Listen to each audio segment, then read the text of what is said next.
Out of all the things that make me want to tear my hair out and makes me go bald is the absolute state of the modern right in regards to its tactics and what it wants to do in regards to fighting the left in this culture war. Because believe me, it's terrible, and I can't understand after all these years, since 2014, hell, not even that, over the past couple of decades, they still make the same mistakes over and over and over again. And nothing has changed in regards to this particular tactical mistake that we will be discussing in regards to a certain community online. The TERFs. Pray Mitch, why are we talking about the TERFs again? Didn't you make a video a few months ago about the TERFs and how they deserve everything that's coming to them? Yes, and it is related to that, but it's in regards to them being considered as potential allies or co-belligerents by a lot of people on the right because of some, I would say, quite laughable reasons which make no sense. First off, we all know what a TERF is. A TERF is a trans-exclusionary radical feminist. Let me repeat that for those of you on the right who are just not quite getting it. Trans-exclusionary radical feminist. Yes, sure, you may like the first bit of that, some of you, not all of you, but a lot of you seem to have been completely blindsided by the first bit, which you think is based, and the second bit, which seems to completely pass you by or you just ignore it intentionally. Radical feminists. What kind of radical feminists? Well, the only kind any radical feminist is, a Marxist. Yes, this video is about those conservatives who think that TERFs could be prime candidates for culture war allies or a co-belligerents, as some of them will like to say. Now, why do some of these people on the right believe this to be the case? Why should we ally ourselves with who was, up until recently, and to me still are, the enemy? Well, it boils down to this. The intersectional feminists, or the trans lobby as they say, but really it's the umbrella of the intersectional feminists, the modern social justice movement. The trans wing is just one part of that, a tiny part of it actually, but who have massive influence. Again, the left don't really work in large numbers. They tend to work in quite small numbers with large influence, which is what we should be doing, but that's besides the point. The intersectionals are currently locked in a bitter civil war in the feminist movement for control. Now, they have largely controlled it for the most part since at least the 90s, maybe a bit longer, or maybe even shorter. It depends on how you want to plot the course of events. But I would say in the last 20 to 30 years, they have been in the ascendancy, and the old guard, who are the radical feminists from the 60s, 70s, possibly even 50s, are falling to the wayside because either they're not adapting, like what a lot of them did, or they're sticking to their guns and not changing with the times in their movement. So they're considered subversive elements and are being purged, just like what Stalin did with the Trotskyists and anyone else he deemed surplus to requirements. The TERFs are the same feminists who brought about things like the Duluth model, the idea that only the woman can be a victim in any domestic abuse situation, and as such created a million, hell, even billion-dollar industry on the back of that, wherein women have all the domestic violence shelters you could possibly imagine. They get funding, they get charities, they get this, that and the other. In fact, it goes beyond just that. It goes to women's health, women's education, things like that. And then men, what do we get? Nothing. In fact, anytime a man tries to open up his own male-only shelter, he gets bombarded by threats by feminists, usually TERFs. Up until the present day, intersectionals would also join in, and in many cases they get closed down. Most famously, Erin Pizzey in the 1970s had her shelter for men closed down, and she in fact was the first woman to ever open a domestic violence shelter for women and for children, until she recognised that actually domestic violence is reciprocal, and thus decided to cater to another demand, wherein men needed protection also, and she was attacked for it and just completely driven away from public life until relatively recently. And then another one, which is a lot more tragic case, is the story of Earl Silverman, I believe his name was. I might have got his name wrong. This was a Canadian man. A lot of the MRAs in the chat can help me with this. He was a Canadian man who made the first ever Canadian male domestic violence shelter. And he ran it for a couple of years, but with constant attacks from feminists trying to close down his shelter because, you know, it's misogynist to help men, he ended up killing himself and the shelter was closed down. This is what these trans exclusionary radical feminists did alongside their intersectional cohorts. They are anti-male. The only reason they are trans exclusionary is not necessarily that they're against the whole procedure or find the idea of a trans person to be necessarily immoral or weird. They just view it as just the patriarchy trying to worm its way into their movement and subvert it. And some of you have fallen for it. This whole civil war in feminism is really over men. How bad or evil are they? The intersectionals consider them pretty bad, but they can be used.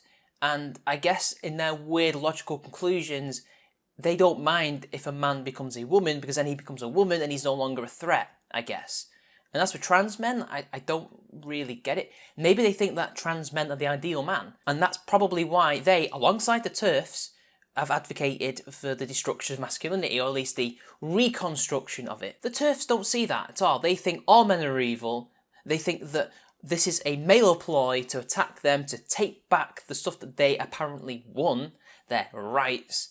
And they don't want any of that. They don't want men in the movement, or at least they don't want trans women in the movement because they see them as men who are in disguise. Now that doesn't mean that they haven't used men as useful idiots before in the past. Now can you understand why these people are not allies, in my opinion? How they could never be allies? First off, they're Marxists. Why would you guys, who are meant to be fervently anti-communist, would want to ally with these people? We should not ally with any communist ever, just like how we would never ally with a fascist. Not only that, they are anti-male. They hate every living fibre of you. They hate the fact that you have a penis. They hate the fact that you're a man and you do manly things. And they definitely would disagree with how you think society ought to be run. Because in their opinion, men should be subjugated to women rather than have a, complementary relationship that we want, or at least what you purport to want. They're also anti-free speech, anti-property rights, at least usually male property rights, but they're okay with taking women's property. And they're okay with destroying capitalism and everything that makes the West good. Do you really want that? Do you want to ally with these people? Because you know what they're capable of. A lot of them may be old women now, but they managed to completely subvert society in the 1960s and 70s. So now what are these right-wingers' reasons for allying with these subversive elements? Well, it's simple. They think women are women. That's it. They think women are women, men are men. They're against the trans lobby, therefore we should ally with them. Never mind all that other baggage, never mind all that stuff that they want to do to you. You know the whole adage about how they want to destroy you, kill you, sexually assault your kids, and they think it's funny. That's the TERFs. They think that's funny. In fact, where do you think the Scum Manifesto came from? Thinking that a woman is a woman and a man is a man is, in my opinion, no justifiable reason to ally with these people. In fact, even them being against the trans lobby and trying to fight for the definition of what a woman is and against childhood transitioning and things like that. Like, look, that's not going to happen because the people themselves are against it.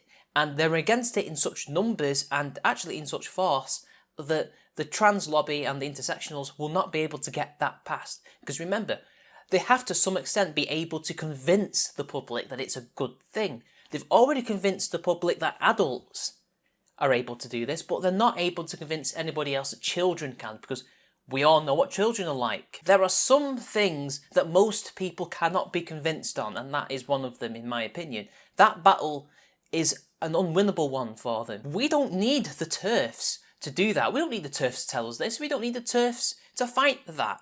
In fact, we don't even need to address that issue because it really is just a distraction anyway. It's a distraction. They want you to go out there and moan about bathrooms, children, women, God knows what else, while they go and do the real things that they want to do behind the scenes, and you've lost more ground as a result. You think you've won one argument about how children shouldn't take HRT? Yeah, well, they've already gone and subverted the next institution or created the next pillar where they can be further entrenched in one. They've already passed legislation that will bring about their utopia, while you're still moaning about trans bathrooms. The TERFs are also part of this distraction, but they don't know that. It's quite clear. But you guys should be able to see this. You should be able to see that none of this is really relevant or important, because it wasn't even 40 years ago. So none of that can be a justifiable reason, because I don't think in society there's any desire for it, and I don't think that the intersectionals will be able to win that battle. they've utterly failed in our country. They may have some other countries where they're gaining ground on that, and fair enough, fight it.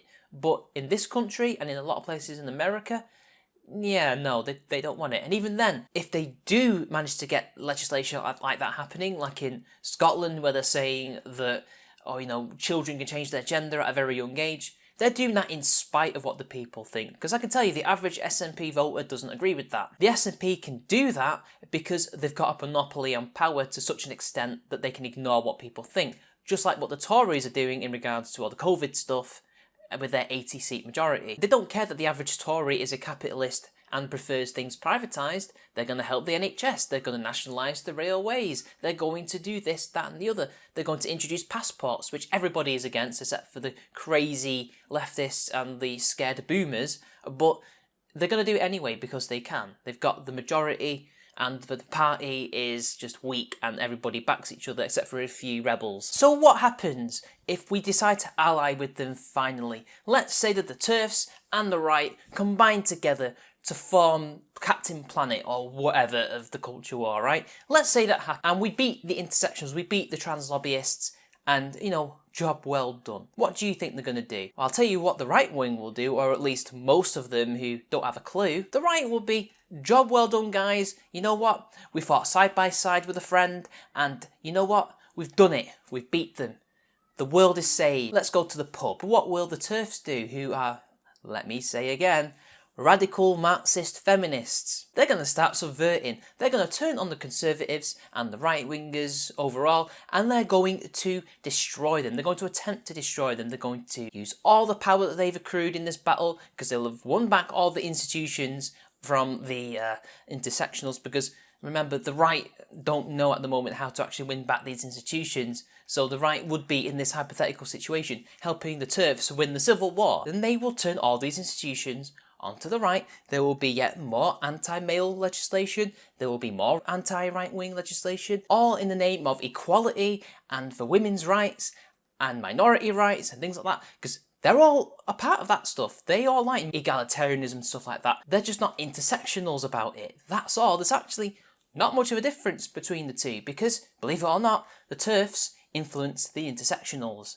because it was them who first deconstructed what femininity is and what masculinity is. See Germaine Gray and Simone Beauvoir and all those other people if you don't believe me. They're going to turn all of that onto you, and they have a lot of experience when it comes to doing that kind of stuff, and we're going to be back to square one. It's going to be the 90s to the mid-2010s all over again. Or how about this other hypothetical? Let's say they weren't Marxists. Their pet issue is the trans thing. And once that's done, that's it. Most of them will just go home and do nothing because they don't care about liberty and all that other stuff. They just worry about kids. That's it. And women. Not men. You're not going to have them backing you in all the other fights and battles that we're going to have in this decades-long war. And then some people will say, but Mitch, let's just say you were in government and some TERFs came up to you with some legislation that they came up with, which you agree with. Would you accept it? Now that is a really stupid question, and it's a question that is essentially a trap. If I say no, I am a radical right-wing tribalist who can't work with the opposition, no compromise and stuff like that. But on the other, if I say yes, I am a hypocrite because then I should work with them.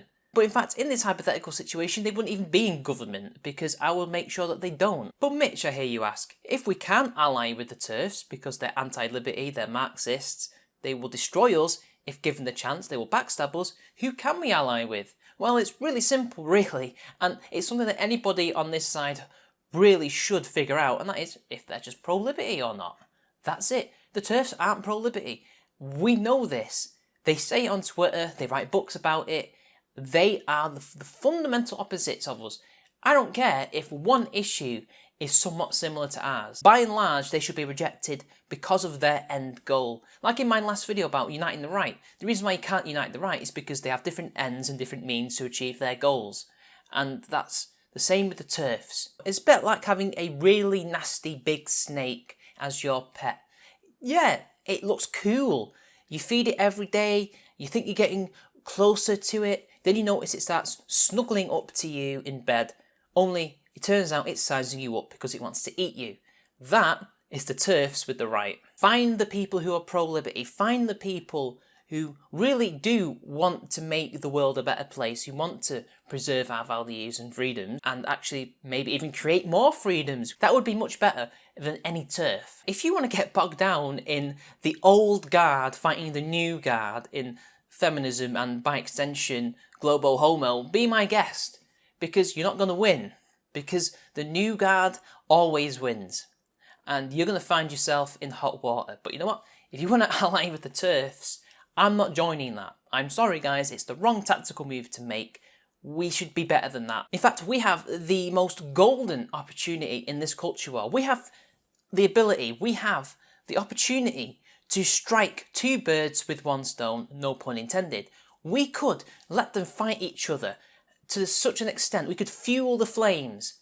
This is what we could do. We could fuel the flames on both sides so that they utterly destroy each other, and then we move in with our stone and strike the birds. Yet some of us want to be fair, chivalrous men to go and save these political lesbians from the intersectional trans men. Like, seriously, stop thinking with your dick and think with your head, because this is a golden opportunity to really weaken the left, because feminism is one of its most, if not the most, potent force of subversion and activism. We could destroy it utterly, and if it's destroyed, we can rebuild society to the way it was when we actually have men and women not at loggerheads without all these stupid societal issues, these cultural issues in regards to men and women. We could actually make people complementary again. We could make marriage better again. We could make divorce something that's not much of a big deal. We can make child custody better. But no, apparently not. You're more interested in saving the people who caused all of those issues in the first place, because they think women are women and men are men. Well, it's your funeral, guys, and until next time, it's been your boy, and I'll see you all later.